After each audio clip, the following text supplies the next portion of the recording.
नमस्कार दोस्तों, स्वागत है आप सबका हमारे फिर से इस नए वीडियो में। दोस्तों आज हम बैठे हुए हैं धनाना धाम में। आप लोग जानते हैं हरियाणा का धनाना धाम संत रामपाल जी महाराज जी का प्रसिद्ध आश्रम है।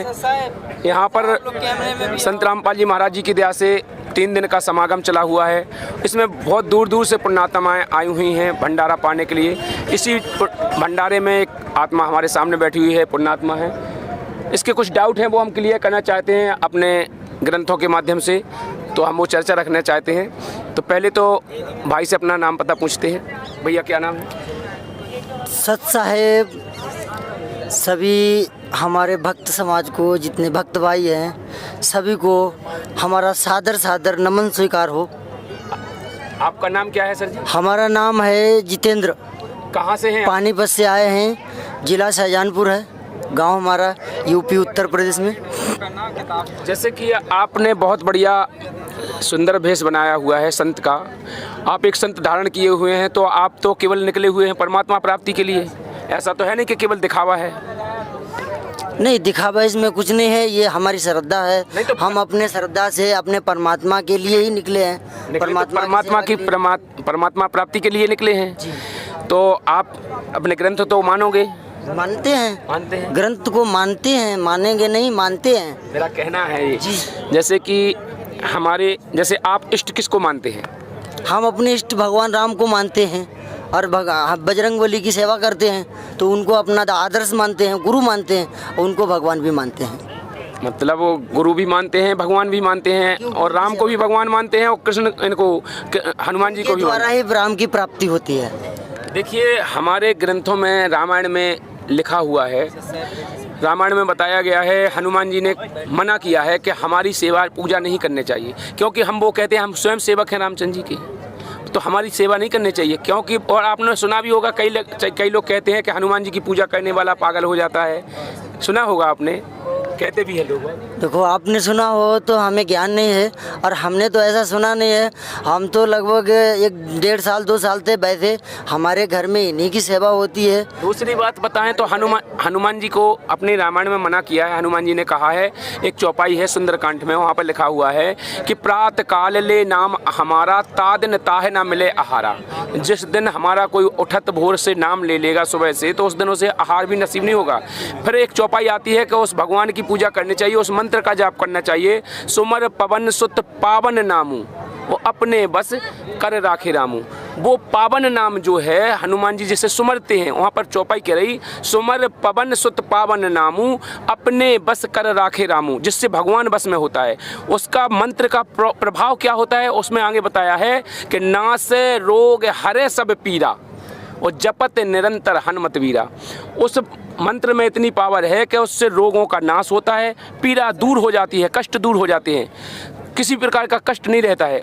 फिर रामायण कह रही कि शरण गहे प्रभुता है ना त्यागा, दुष्ट द्रोह पाप भय लागा। चाहे वो दुष्ट द्रोही पापी अधर्मी कोई भी हो, भगवान की शरण में आ जाता है तो परमात्मा से त्यागते नहीं है, उसका कल्याण कर देते हैं, किसी प्रकार का कष्ट नहीं रहता है। लेकिन हमने देखा है कि जो साधनाएं हैं, जैसे आपने कहा है, अब उसके लिए अपनी रामायण कह रही कि वो साधना करना चाहिए जो शास्त्रों में है।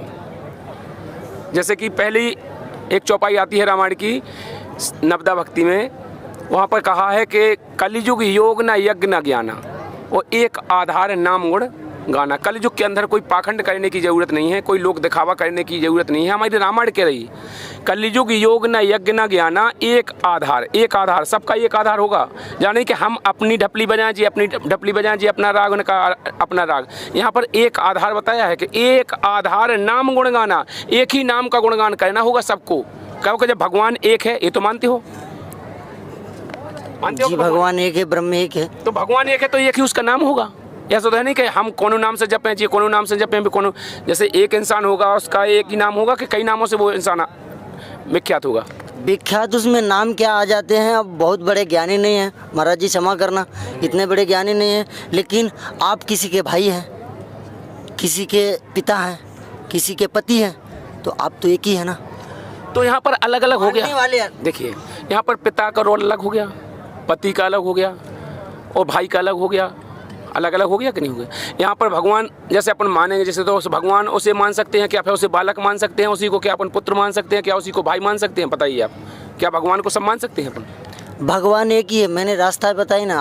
आप किस तरह मानते हो, किस तरह आपकी आस्थाएं हैं, हमारी आस्थाएं क्या हैं, हम अपनी आस्था से मान रहे हम हैं। अपनी तपनी से नहीं चलेंगे। यहाँ पर हम अपने सदग्रंथ हमारे सामने हैं। अभी तक हमारा जो पुरखों से चले आ रहा था जी, सब अनपढ़ थे, पहले कोई पढ़ा लिखा नहीं था, देखा देखी भक्ति कर रहे थे, और हमारे जो धर्मगुरु हैं उनने जो गाइडलाइन दे दी उसी के द्वारा हम चल रहे थे। कोई नहीं पूछता था कि कहाँ लिखा है महाराज जी का कथा कराने से लाभ होगा, कहाँ लिखा है कि हम भागवत करा लो, कथा करा लो, कि एक दिन की पोथी करा लो, कहीं नहीं पूछते थे कि कहाँ लिखा है। उनने जैसा कह दिया फाइनली वही मान लिया, यही चल रहा था। लेकिन आज हम पढ़े लिखे हैं, हमारे ग्रंथ सामने हैं, तो क्या हम इन ग्रंथों को पढ़ के देख नहीं सकते कि हमारे ग्रंथों में लिखा क्या है? जी बिल्कुल देख सकते हैं। तो फिर हम अगर हम पढ़े लिखे नहीं हैं, आप ज्ञानी हैं, तो आप मार्गदर्शन करिए हमारे। हम कोई ज्ञानी नहीं है। ज्ञानी तो संत रामपाल जी महाराज जी हैं। इस समय धरती पर संत रामपाल जी महाराज जी ज्ञानी हैं। उन्हीं ने हम पर दया करी है, सब पर। हम सभी संत रामपाल जी महाराज जी की दया दृष्टि से, चाहे ज्ञानी समझ लो, चाहे कुछ भी समझ लो, उनका टूटा फूटा ज्ञान उच्चारण करते हैं, उन्हीं का बोला हुआ। हम लोग कोई ज्ञानी नहीं है, हम सब परमात्मा की शरण में हैं, उनके छोटे से जीव हैं। तो यहाँ पर अपनी रामायण में मैंने बताया, कलयुग योग न यज्ञ न ज्ञाना, एक आधार नाम गुणगाना। एक आधार होना चाहिए सबका, अलग अलग नहीं होने चाहिए। उस नाम का गुणगान होना चाहिए। वहाँ पर राम भी नहीं लिखा है। अगर राम भी लिख दिया होता तो सब कहते कि नहीं, राम की रामायण है, उन्हीं राम के बारे में कहा। वहाँ पर नाम लिखा है, फिर लिखा है कलयुग केवल हरि गुण गाहा, सो नर भव सागर तर जाहा। कलयुग के अंदर कोई पाखंड करने की जरूरत नहीं है। उस भगवान को पाना है तो उसका नाम जाप करना है खाली, उसी से भगवान की प्राप्ति होगी। फिर उसके 4 वेदों का सार अपनी श्रीमद् भगवत गीता है। इस गीता जी में सारे प्रमाण दिए हैं, उस भक्ति के बारे में, उस भगवान के बारे में सब कुछ दिया है। भगवान ने प्रमाण दिए हैं, प्रमाण तो हम भी नहीं नकार सकते ना। हमारे ग्रंथ तो आप भी नहीं नकार सकते ना। ग्रंथों में क्या कहा है, भगवान राम को और भगवान राम कहना उचित नहीं है क्या? देखिए, यहाँ पे हमको कहा जाता है कि भगवान राम उचित नहीं है। नहीं, ये किसने कहा कि भगवान राम कहना? कोई नाम तो नहीं जानते, हमें बहुत सारे भक्त मिले हैं। यहाँ पे हमको ये भी कहा गया है सर कि हनुमान तो वो मरे हुए हैं, हनुमान को मरे हुए नहीं कह सकते सर। देखिए, मैं कभी नहीं कह सकता हूँ कि हनुमान मरे हैं। हमारे गुरुजी ने जो बताया हम वो कह सकते हैं। हमारे गुरुजी ने प्रमाण दिया है। एक भी बात हमारे संत रामपाल जी महाराज जी ने अपने मन से नहीं लिखा है। हमारे संत रामपाल जी महाराज जी ने जो कुछ लिखा है सब ग्रंथों से प्रमाणित करके लिखा है। उन्होंने प्रमाणित किया है। गीता में भगवान कृष्ण ने कहा है मैं ही ब्रह्म हूँ, छाती ठोक के कहा है। और आप भगवान देखो, गुरु का हम आदर करते हैं। उन्होंने कहा क्या कहा है मुझे उसका ज्ञान नहीं है। जैसे आपने कहा गीता जी में कहा मैं ही ब्रह्म हूँ, तो वो ब्रह्म तो है। गीता ज्ञानदाता के अंदर जो प्रवेश करके बोल रहा है, जब वो गीता का ज्ञान, वो ब्रह्म तो है, वो कह ही रहा है। लेकिन उसमें साथ में वो अपने एक नाम और बता रहा है कि मैं बड़ा हुआ काल हूँ, मैं अभी अभी प्रकट हुआ हूँ, और तू लड़ेगा तो भी मारा जाएगा, नहीं लड़ेगा तो भी मारा जाएगा। तो ब्रह्म है। उस ब्रह्म का उसने मंत्र भी बताया गीता अध्याय 8 के श्लोक नंबर 13 में। मैं दिखाता हूँ, गीता अध्याय 8 के श्लोक नंबर 13 में कहा है। उसमें दिखा दो चाहे इसमें, जिस हाँ, गीता अध्याय 8 के 13 में।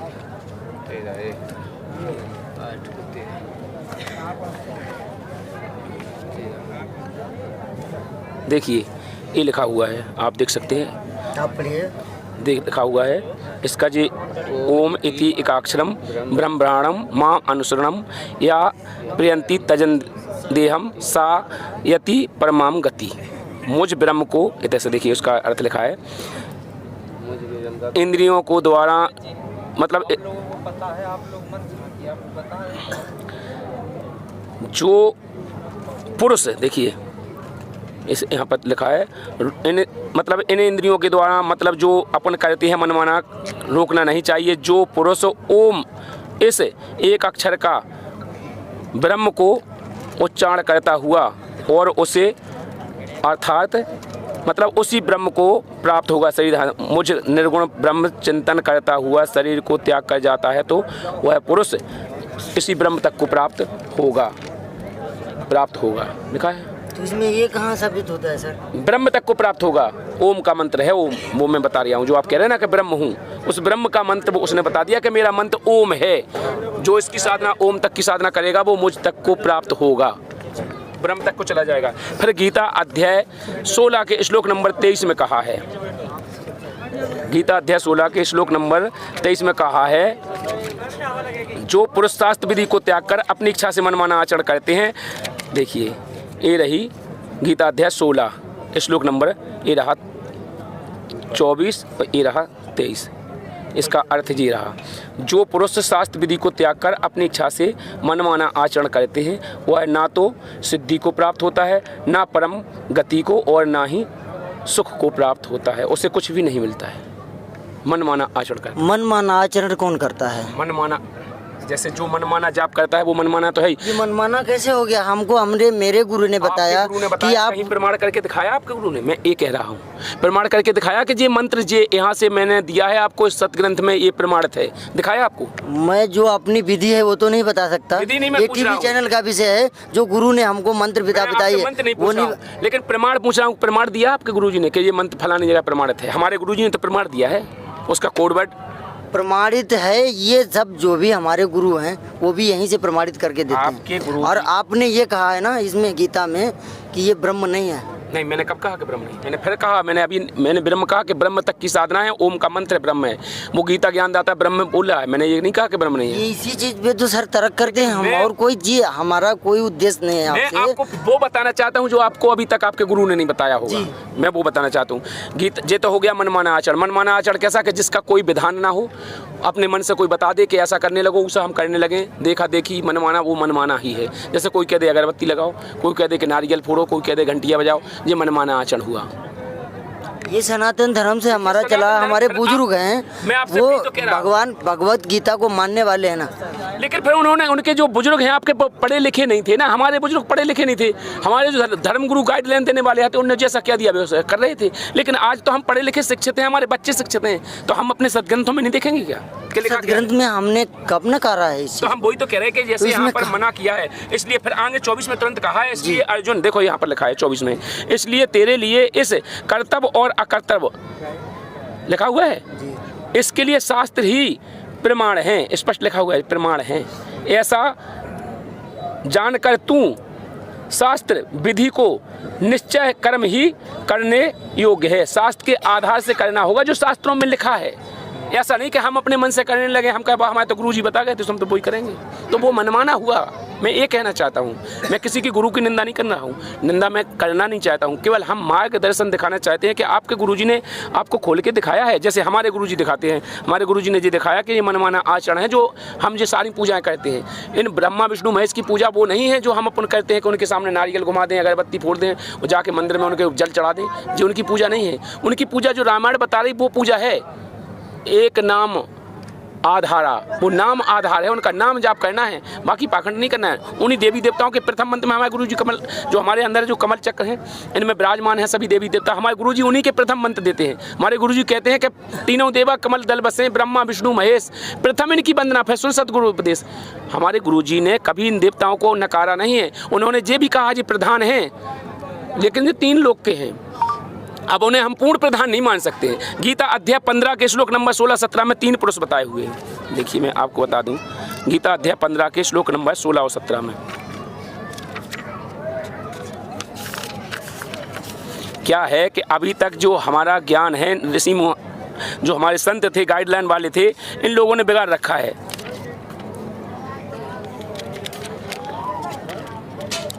ये देखिए, ये 16 ये 17 गीता अध्याय 15 है।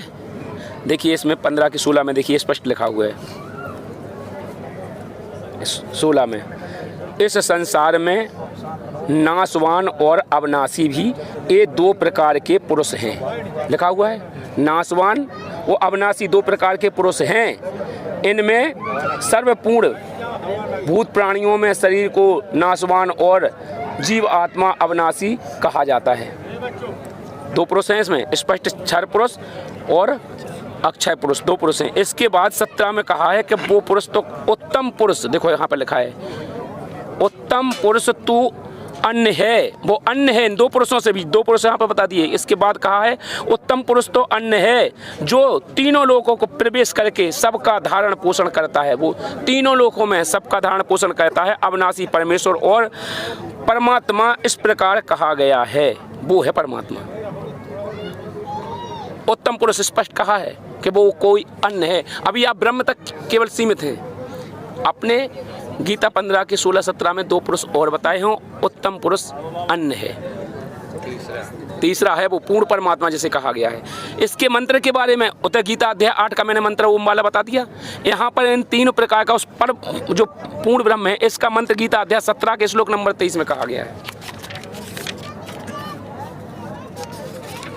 वहाँ ब्रह्म को पता है।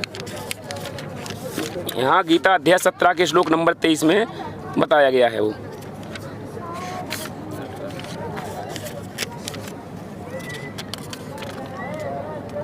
देखिए ये 22 रहा, ये 23 रहा, ये गीता अध्याय 17 श्लोक नंबर ये 23 रहा। देखिए ये बताया है ओम तत्सत लिखा है।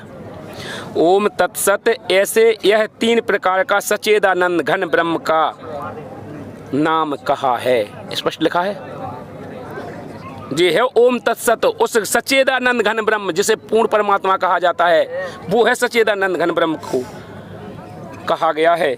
उससे सृष्टि के आदि कल्प के ब्राह्मण और वेद तत्व अज्ञात रचे गए हैं, जिससे सब कुछ रचा गया है। उसका मंत्र ये है ओम तत्सत। इसे 3 प्रकार से जाप। ओम तो ओम सीधा है जी, लेकिन तत्व सत्य 2 ही संकेतक हैं। इसके लिए वो तत्वदर्शी संत खोलेगा। अपनी गीता जी के अध्याय 4 के 34 में लिखा है। अध्याय 4 के श्लोक नंबर 34 में कहा गया है उसके लिए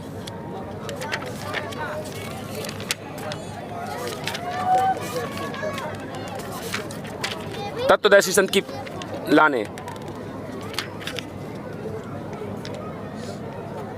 देख 6 आ गया, 5 आ गया।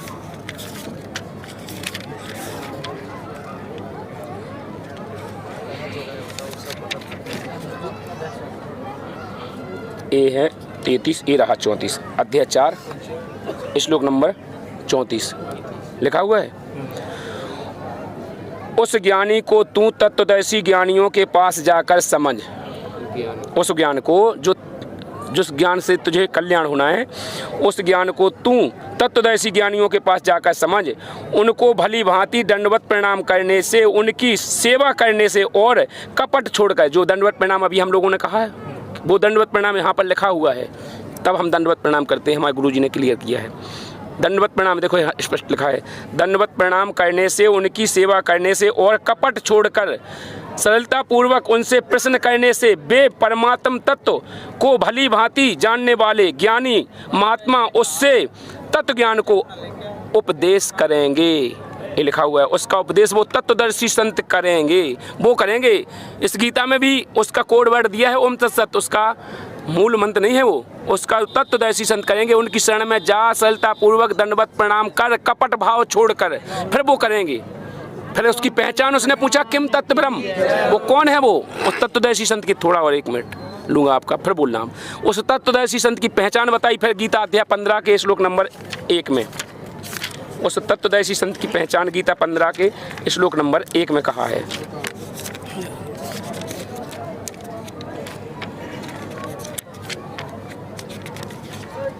ये रहा गीता अध्याय 15 श्लोक नंबर 1।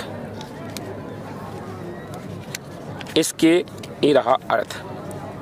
संसार रूपी पीपल के वृक्ष को अविनाशी कहते हैं तथा वेद इसके पत्ते कहे गए हैं। इस संसार रूपी वृक्ष को जो पुरुष मूल सहित तत्व से जानता है वह वेदों को तात्पर्य को जानने वाला होता है। वही तत्वदर्शी संत होता है जो संसार रूप वृक्ष को जड़ से लेके पत्ते तक वेद सहित बता देगा, वो तत्वदर्शी संत होगा। अभी तक जितने भी धर्म गुरु हैं इन्होंने अभी तक नहीं बताया कि वो तत्वदर्शी संत क्या है, उसकी पहचान क्या है। उसे अब हम सबको गुरु नहीं मानेंगे, हम उस तत्वदर्शी संत की खोज करेंगे अगर मोक्ष करना है तो। नंतर तो दुनिया में बहुत से गुरु हैं, स्वार्थी गुरु, लालची चेला, मचो नरक को ठेलम ठेला, ये तो कई गुरु हैं, इनकी कोई कमी नहीं है गुरुओं की। यहाँ पर तत्वदर्शी इसीलिए कहा है कि उस तत्वदर्शी संत की शरण में जाएंगे, फिर सरलता पूर्वक दंडवत प्रणाम करके उससे उपदेश लेंगे, वो उपदेश करेगा, उससे तेरा कल्याण होगा। गीता अध्याय 18 के श्लोक नंबर 62 में कहा है कि हे अर्जुन, उस परमात्मा की सेवा करने से, उसकी भक्ति करने से लौटता नहीं है प्राणी, जन्म मरण से छूट जाता है। गीता अध्याय 18 का श्लोक नंबर 62 ये रहा। हे पार्थ, तू सभी प्रकार से उस परमेश्वर की ही शरण में जा, लिखा हुआ है।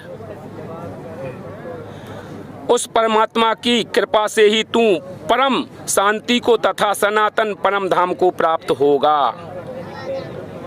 बाकी किसी की शरण में नहीं होगा। उस तत्वदर्शी संत की शरण में जाने के बाद वो तुझे जो उपदेश करेगा, वो भक्ति विधि देगा, उससे तेरा कल्याण होगा। सतलोक धाम यानी शाश्वत धाम को प्राप्त होगा। शाश्वत धाम माने सतलोक धाम को जहाँ से हम आए वहाँ चला जाएगा, लौट के पुनः जन्म मृत्यु में नहीं आएगा।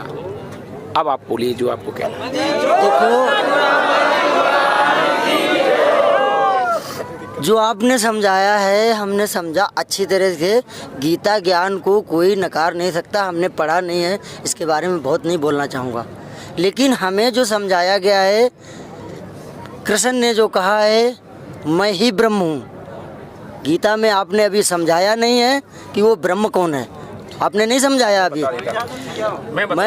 केवल हमने उसी के कारण से आपने विषय उसी विषय में ज्ञानदाता गीता में समझाया है कि मैं ब्रह्म हूँ, ऐसा कृष्ण भगवान ने कहा। और आपने ऐसा नहीं कहा है कि कबीर भगवान पार ब्रह्म संपूर्ण परमात्मा ब्रह्म है, ये अभी नहीं समझाया। बताऊंगा मैं, गीता अध्याय 8 के श्लोक नंबर 9 में। और यहाँ पे क्षमा चाहता हूँ, वो किसने कैसे कहा हो इसके बारे में मैं नहीं जानता। हमको यहाँ प्रदर्शनी चल रही थी, वहाँ पे किसी ने महावीर बजरंगबली को मृत्यु घोषित कर दिया, उसका प्रमाण चाहिए हमको। देखो मृत्यु नहीं हुई है उनकी, वो सतलोक उनको कहा है कि मृत्यु हुई है, मरे हुए को पूछते हो, ये ऐसा कहा गया मुझसे, उसका प्रमाण चाहिए हमें आपसे। भाषा कहने की अलग है, कौन भगत ने किस भाषा से कहा है। उनका मोक्ष हुआ है, जैसे हम हैं, हम यहाँ से मोक्ष पाएंगे तो हम यहाँ से मरेंगे नहीं, उसका प्रमाण चाहिए ना हमें आपसे। हमें जानकारी नहीं है महाराज जी, हम आपकी शरण में आए हैं, दंडवत करता हूं। गुरु जी की शरण में, अपन संत रामपाल जी महाराज जी की शरण में, सब उसका प्रमाण फिर चाहिए हमको, जो हमारे हम जैसे हम बेशक इनके ज्ञाता ना हो, जानकारी ना हो। गीता का ब्रह्म का कितना नंबर है? 8 नंबर 13। वो तो ओम मंत्र मैंने दिखा दिया मुझ ब्रह्म का 11 के 32 में, 11 के 32 सॉरी 11 के 32 में है। ये देखिए जो आपने कहा था कि मैं ब्रह्म हूँ, ये रहा गीता अध्याय 11 और श्लोक नंबर 32, जो ब्रह्म के लिए वो बोला है। लोगों को नाश करने वाला बड़ा हुआ महाकाल हूँ, इस समय इन लोगों को नष्ट करने के लिए प्रवृत्त हुआ हूँ। इसी से तू प्रतीक्षितियों को अस्थिति योद्धा लोग वे सब तेरे बिना भी नहीं रहेंगे, अर्थात तेरे युद्ध न करने से भी नहीं, सबका नाश हो जाएगा। ये सत्य है, ये हम नहीं नकारते, ये सत्य नहीं है। इसमें कहाँ साबित होता है कि वो ब्रह्म नहीं है, ये चीज मैं पूछना। मैंने कब कहा कि ब्रह्म नहीं है? मैंने कहा है कि वो ब्रह्म है। गीता अध्याय 8 का मैंने मंत्र बताया, गीता अध्याय 8 का 13 उसका मंत्र है, वो ब्रह्म है। लेकिन ब्रह्म के आगे पर ब्रह्म पूर्ण ब्रह्म में मैंने आपको सिद्ध किया है। वही चीज तो मैं आपसे पूछना गीता अध्याय 8 का 13 मैंने आपको नहीं बताया? पे लिखा है गीता अध्याय 8 का मैं ब्रह्म हूँ, ब्रह्म तक की साधना करने वाला मुझे प्राप्त होता है, स्पष्ट लिखा है गीता अध्याय 8 के श्लोक नंबर 13 में। ये देखिए गीता अध्याय 8 में आता है ना? ये देखिए जी गीता अध्याय 8 श्लोक नंबर 13 जी ये लिखा हुआ है ना। जी जी इन इंद्रियों को द्वार को रोक कर तथा मन को हास्य में स्थित करके, मतलब हठ योग करके, फिर उस जीते हुए मन के द्वारा प्रमाण को मस्तक को स्थापित करके परमात्मा संबंधी योग धारणा स्थित होकर जो पुरुष ओम माने क्या है जी? ओम इति माने इस एक अक्षर ब्रह्म को, लिखा है ब्रह्म को उच्चारण करता हुआ और इस अर्थ स्वरूप, मतलब अर्थ स्वरूप मुझ निर्गुण ब्रह्म को चिंतन करता हुआ शरीर को त्याग कर जाता है, वह पुरुष मुझे प्राप्त होता है। तो ब्रह्म, हाँ तो ब्रह्म को मैंने बताया भी है कि ब्रह्म तो ब्रह्म तक की, ब्रह्मलोक तक की साधना है जी। ओम मंत्र ब्रह्म तक का जाने का साधन है। उसके आगे यहाँ कहाँ लिखा है? क्या ब्रह्म जो आप समझाना चाहते हैं, जो हम समझना चाहते हैं, ब्रह्म का कौन सा लोक है? देखो मैं आपसे पूछ रहा हूँ, ब्रह्म का कौन सा लोक है? मुझ ब्रह्म को प्राप्त करता है, जो मुझे प्राप्त होता है ब्रह्म तक को जाता है। ब्रह्मलोक पर्यंत तजे, जो कौन से श्लोक में है? इसी का 8 का 16 में।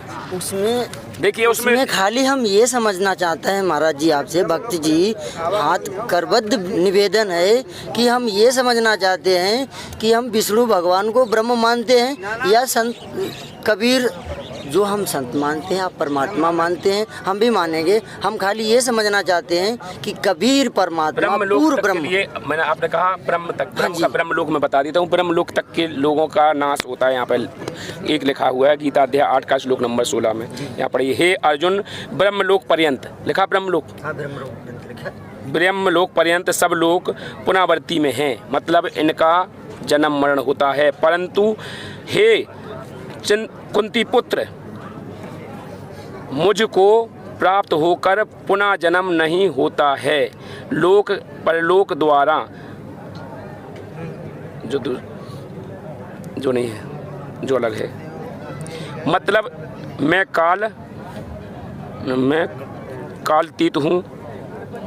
कालतीत हूँ और सब ब्रह्म वेदों के लोक काल लोक के द्वारा सीमित हैं। देखो, काल लोक के द्वारा सीमित हैं, होने से अनगिनत है। मतलब ब्रह्म लोक जो सीमित हैं, अभी कह दिया कि ब्रह्म पुनः जे मतलब जन्म मृत्यु में है, इनका मोक्ष नहीं होगा। यहाँ पर उसने स्पष्ट कह दिया है। मोक्ष के लिए आने उसने अध्याय 18 के मैंने आपको बताया श्लोक नंबर 62 में कहा है कि वो लोक है जहाँ जाने के बाद साधक लौट के जन्म मृत्यु में नहीं आता है। बोल तो गीता ज्ञानदाता ने स्वयं बोला है, रामपाल जी महाराज जी ने तो नहीं बोला है गीता। महाराज जी गीता में ही हम आपसे वही सवाल, मेरा एक ही सवाल है और दूसरा सवाल ही नहीं है। तो मैंने आपको बताया तो है। इसमें हमको विष्णु भगवान को मेरी आप बात विष्णु भगवान कैसे ब्रह्म हो जाएंगे? पूर्ण तरीका मेरी सुन लीजिए। मान लीजिए मैं मानता हूँ, आपको समझाना है तो यही है। मान लीजिए गुरुदेव जी ने जो भी कहा हो, उसमें हमको खाली ये बताया गया है कि गीता भी मानती है, ठीक है। और इसमें खाली हम ये पूछना चाहता हूँ, संत उनको क्या, संत कबीर दास जो पूर्ण ब्रह्म परमात्मा महाराज संत रामपाल जी समझाते हैं, और गीता में हम ये समझना चाहते हैं कि कहाँ है। गीता अध्याय 8 के श्लोक नंबर 9 में है, ये रहा। वो अलग अलग करके दिखा। देखिए गीता अध्याय 8 श्लोक नंबर 9, जो पुरुष सर्वज्ञ अनादि सबके नियंता सूक्ष्म से भी अति सूक्ष्म सबके धारण पोषण करने वाले अचिंत्य रूप सर्व के दृश्य नित्य चेतन प्रकाश रूप और अभिध्या से अति परे शुद्ध सच्चिदानंद घन ब्रह्म परमेश्वर स्मरण करता है, जिसमें कवियम लिखा है। देखो यहाँ पर संस्कृत भाषा में देखिए, हिंदी अनुवाद सर्वज्ञ कर दिया है, नाम कवियम ये लिखा हुआ है। कवियम पुराणम अनुसरण मनुशासितारम, मतलब कवियम ये क्लियर लिखा हुआ है। क्लियर, कवि पुराणम अनुशासितारम, अनुशासन में रखने वाला वो कबीर देव है। इसका पूरा विस्तांत फिर अजुर्वेद में पूरा दिया है, उसका पूरा नाम कि वो परमात्मा कबीर देव है। वेदों में कबीर, वेद में पूरा, इसमें केवल एक जगह कबीर लिखा है, उसमें कई जगह लिखा है। वेद में पूरी हिस्ट्री लिखे कि वो कैसे आता है, उसकी क्या करती है। चलो आगे हम संवाद करेंगे। अगर मुझे परमात्मा ने आज्ञा दी तो इसको अब रहने दो, उसका दूसरा बता दो। फिर भगवान बजरंगबली को कैसे मृत्यु कहा गया? मृत्यु नहीं है, उनके तो मोक्ष हुआ है। मुनिंदर ऋषि आए हुए थे जब राम रूप में राम राज्य संपन्न हुआ। हनुमान जी ने, जब आपको भी पता होगा, सीता जी ने माला दी उनको, हनुमान जी को माला दी थी मणकों की गिफ्ट में। जब वो माला दी तो वो माला तोड़ तोड़ के फेंकने लगे, उसमें वो राम की छवि देख रहे थे, वो तोड़ तोड़ के फेंकने लगे। जब वो मोतियों की माला तोड़ दी, तब सीता ने एक शब्द कहा था कि ये बंदर का बंदर ठहरा, इसे यही पता नहीं कि इस माला की क्या कीमत है। इस बात को लेकर के वो वहाँ से चले गए थे। उन्होंने कहा कि मैंने जिस सीता के लिए पूरे जीवन निछावर किया, उस सीता ने मुझे बानर कह दिया, मेरा अपमान कर दिया भरी सभा में। वो वहाँ से चले गए, जा कर के समुद्र पर पहुँच गए। समुद्र पर बैठे और बैठे बैठे, मतलब जब भगत होता है तो वो एकांत को भगता है, तो वो भक्त थे, राम के भक्त थे, वहाँ पर चिंतन कर रहे थे। वहाँ पर प्रकट हुए मुनिंदर रूप में। आपने वो कहानी भी सुनी होगी, सुनो मुनिंदर सुन हनुमान, कहे मुनिंदर सुनो हनुमाना, रामायण में उसका प्रकरण हुआ है पूरा। तो मुनिंदर रूप में वहाँ पर प्रकट हुए। उन्होंने फिर उनसे कहा कि हाँ भक्त कैसे बैठे हो। उन्होंने कहा कि मैं पूरे जिस राम के चक्कर में रहा उसने मेरी सीता जी ने बेइज्जती कर दी, उस सीता के लिए मैं कितना लड़ा मरा सब कुछ किया। तब उन्होंने कहा कि देखो यहाँ पर कोई किसी का नहीं है, यहाँ से केवल छूटने का मोक्ष पाने का ही कारण है। यहाँ तो हमारा कई बार तुम सीता बन गई, कई बार तुम हनुमान बन गए, कई बार कोई कुछ बन गया, एक लेवा एक देवादूतम, कोई किसी का पिता नहीं पूतम, ऋण संबंध जुड़ा सब ठाटा अंत समय पर सब 12 बाठा। वहाँ पर उनने उनको नाम दीक्षा दी, उनसे कहा कि मोक्ष पाना है तो तुमको भक्ति करना पड़ेगी, फिर सत भक्ति करो, अपना कल्याण कराओ। तो उन्होंने मुनिंद्र जी से नाम उपदेश लिया, इसका रामायण में प्रमाण है, और उनने अपना कल्याण कराया, मोक्ष कराया, इतना प्रमाण है। मोक्ष कराया, कल्याण कराया, वो हमें तो मैंने नहीं जाना है, ना कहीं प्रमाण मिलता है, ना आपने अभी प्रमाण नहीं दिया है। आपने इस चीज़ का प्रमाण नहीं दिया है कि ये यहाँ लिखा है, यहाँ इन्होंने मोक्ष करा लिया, वो चले गए, मिले नहीं फिर दोबारा। देखिए उसकी कैस्टें भी कई जगह चल रही हैं, आपने सुनी होगी, कई जगह कैस्टें बजती हैं मुनिंद्र की और हनुमान जी की कथा की कैस्टें कई जगह बनती हैं, वो कैस्टें चलती हैं। वो अगर आप पूरा चाहें तो फिर कबीर सागर को विस्तार से आप पढ़ लीजिए। कबीर सागर के संत रामपाल जी महाराज जी ने सारे ग्रंथों के जितने भी हाईलाइट कर रखे हैं, जितने भी प्रश्न हैं, जितने भी क्वेश्चन हैं, जितने भी अध्याय श्लोक हैं, सब हाईलाइट कर रखे हैं। जिस ग्रंथ को आप जहाँ से मिलाना चाहते हैं वहाँ से मिला सकते हैं, क्योंकि देखिए सत्संग इतना बड़ा है, सत्संग की कोई अथाएं हैं वो। अब आपको क्या समझना है उसमें, आप संत रामपाल जी महाराज जी की पुस्तक को लेके जाइए। संत रामपाल जी महाराज जी की लिखी पुस्तक ज्ञान गंगा है, उसमें सारे वृत्तांत लिखे हैं, सारे अर्थ लिखे हुए हैं, सबके अनुवाद लिखे हैं, कौन सी जगह किस श्लोक में कहाँ लिखा है, उस ग्रंथ में आप मिलाते रहिए, घर मिला लें। जब संतुष्ट हो जाएं फिर आप संत रामपाल जी महाराज जी को गुरु बना लीजिए। चलो हम जाएंगे, पढ़े लिखे बहुत ज़्यादा नहीं हैं, लेकिन इतना थोड़ा पढ़ना आता है, हम लेके जाएंगे। लेकिन अभी हम संतुष्ट नहीं हैं। 2 जगह पे आपने दोनों के सवाल हमको प्रमाणित नहीं करके दिए हैं। कौन सा? और बाकी देखो ऐसा हनुमान जी वाला देखो, मैंने नहीं कहा, मेरी बात सुनो, आपने कहा हनुमान जी वाला आप मरने का प्रकरण है। अब मैं कोई भगत जैसे कोई बोल दे, समझना, देखो जैसे किसी को नहीं है पता, कोई अभी 2 दिन हुए जुड़े, कोई 4 दिन हुए, कोई 10 दिन हुए, कोई 1 साल हुआ, उसको अभी नहीं पता है, उसने बोल दिया होगा, तो उसका हम कहाँ से उसका आंसर देंगे? अभी तक रामायण अब जैसे हमें को देखिए, मैं क्यों ये कहूँ, मैं कहूँ कि मेरे को पूरा ज्ञान हो गया तो मेरे को भी नहीं हुआ इनमें इतने, लेकिन हाँ संत रामपाल जी महाराज जी को पूरा ज्ञान है। पृथ्वी पर संत रामपाल जी महाराज जी हैं, इनको पूरा तत्व का ज्ञान है। इनके अलावा कोई तत्वदर्शी संत नहीं है, जिसके बारे में अपनी गीता जी में तत्वदर्शी संत मैंने आपको दिखाया है, दर्शाया है, लिखा हुआ है कि नहीं लिखा हुआ है। देखो संत रामपाल जी को हम बारंबार करबद्ध प्रणाम करता हूँ, क्योंकि संतों के प्रति हमारा बहुत वेदनाशील है। हम उनके ही अधीन हैं, जो भी हमारे साथ हैं, समझने के लिए आप पुस्तक लेके जाइए। हम संतों से परे नहीं हैं, संत की आज्ञा हमारे सर्वोधारण है। तो मैं आपसे यही प्रार्थना कर रहा हूँ कि आप ज्ञान गंगा पुस्तक लेके जाइए, उसको आप पढ़िए। वो पढ़ने के बाद उसको जिस चैप्टर को आपको जिस ग्रंथ से मिलाना है, जो ग्रंथ के उसमें सब लिखा हुआ है कि फलाने ग्रंथ का है, फलाने अध्याय का है, फलाने श्लोक का है, आप मिलाइए और संतुष्ट हो जाइए। चलो अगर मिलता है तो हम आपकी आज्ञा सर्वधारण है, हम लेके जाएंगे। ज्ञान गंगा हमको प्राप्त हुई है, यहाँ किसी भगत भाई ने दी है, और वो लेके जाएंगे, समझेंगे, लेकिन अभी संतुष्ट नहीं है। ठीक है, अगली बार फिर मिलेंगे, अगर परमात्मा सत साहिब।